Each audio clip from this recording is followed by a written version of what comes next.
Hi, I am Eric Verdin. I was trained and worked in the field of virology and immunology, focusing on HIV for several years before shifting my focus to research on the aging process about 20 years ago. I'm now the president and CEO of the Buck Institute for Research on Aging in Northern California. We focus on understanding the role of aging as a risk factor for disease. The COVID-19 pandemic brought the discipline of virology and aging research together for me in a dramatic way.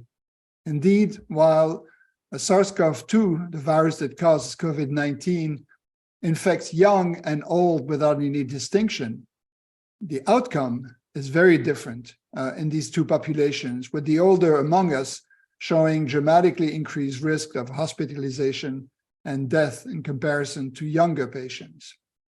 3 years after a global shutdown, the death toll for COVID-19 is nearing 7 million people worldwide.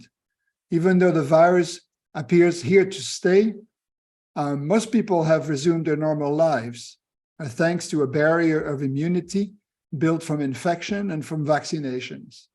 But the virus continues to spread, and variants still pose a threat to our health. Research is now focused on developing treatments that block infection or bolster our immune responses to the virus.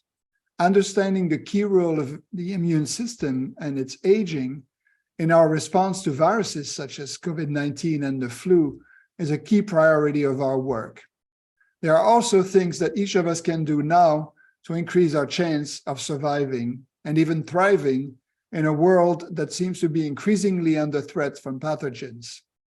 I expect we'll talk about current vaccines and efforts to come to grip with long COVID and the unique links between the aging of the immune system and complication from COVID-19.